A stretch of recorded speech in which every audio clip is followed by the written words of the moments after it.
All right, looking at the glass half full, it can be difficult at times, even during the holiday season, but it doesn't necessarily have to be. And here to tell us how to live our happiest life is positive living expert Diane Lang. Diane, welcome to the show and thanks for being here. Thank you for having me. So we know that staying positive can be hard. Yes. And you say that there is good news, that is, we are supposed to be happy, like we're meant to be happy? Well, actually, happiness is a choice. Yeah. It's a perspective. As you said, do you see the glass half full or do you see it half empty? And you have that choice to make it. We have about 40% control over our happiness level, so that leaves us a lot of control. It's so tempting sometimes to see that glass and look at the Yes. that half empty part, though. True.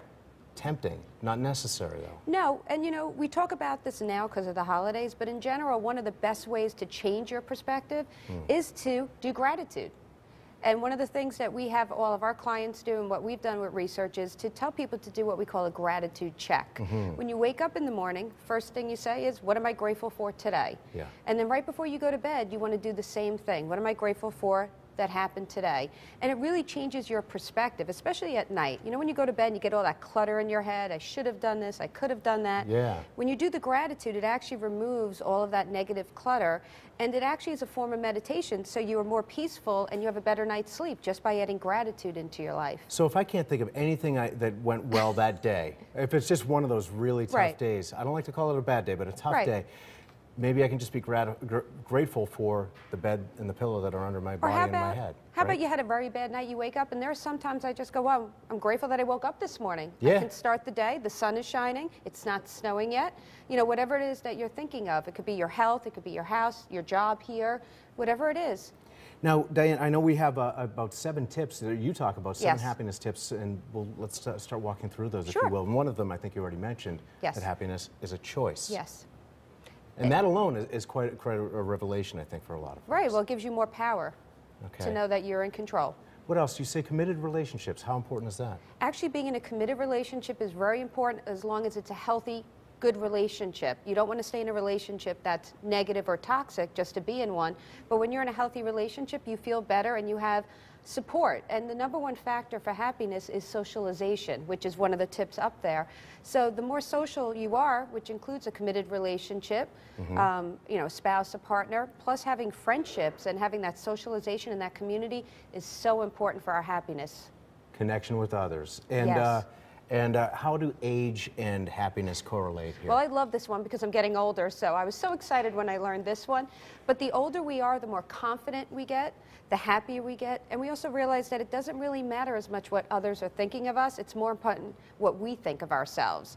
And that's a very important tool to know that I can think very highly of myself and like myself, and you do. You know, as you get older, you always say to younger people, you like yourself, you know, don't insult yourself, because when you get older, you'll realize how important it is to like yourself, but you have to seem to get to that age. So the older we get, the happier we get, and the more confidence we get. At my age, I think I should be ecstatic.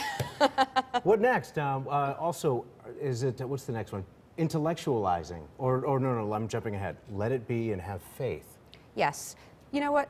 A lot of times you don't have control over a situation, and that's how people feel. I can't control it. I got fired from my job. I got laid off. My company went out of business. But what you do have control over is if there is no control and you can't change the situation, you have that control to say, I'm just going to accept where I am. I'm going to let it be, and I'm going to accept what's going on. And by accepting, you're taking control of the situation. And the other part of that is you want to live in the moment. We want to be here today in the moment. So you don't want to live in your past. You want to learn from it. It's a teachable moment. But then you want to let it go. As for your future, again, you have no control over it. Look at Hurricane Sandy. You know, it just came. We didn't realize that we wouldn't have power.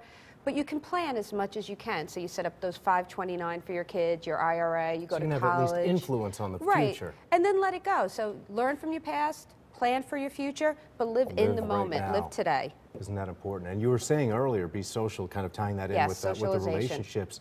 What else? Are we missing anything? There was intellectualizing. That's the other thing. Well, you know what? Again, not over-analyzing your situations. We tend to over-analyze, and we put too much thought in it, and then we're typically the type of people who do a domino effect. So if we have one negative thing, we go into a whole negative. So instead of just saying, oh, I had a bad day, it turns into I had a bad day, I don't like my job, I don't like my spouse, nothing works. So stop over-analyzing it, and again, just live in the moment and realize every bad situation is only temporary. Yeah. It will change. It always comes and goes, doesn't it? It does. And like you were talking about, earlier, break free from the past.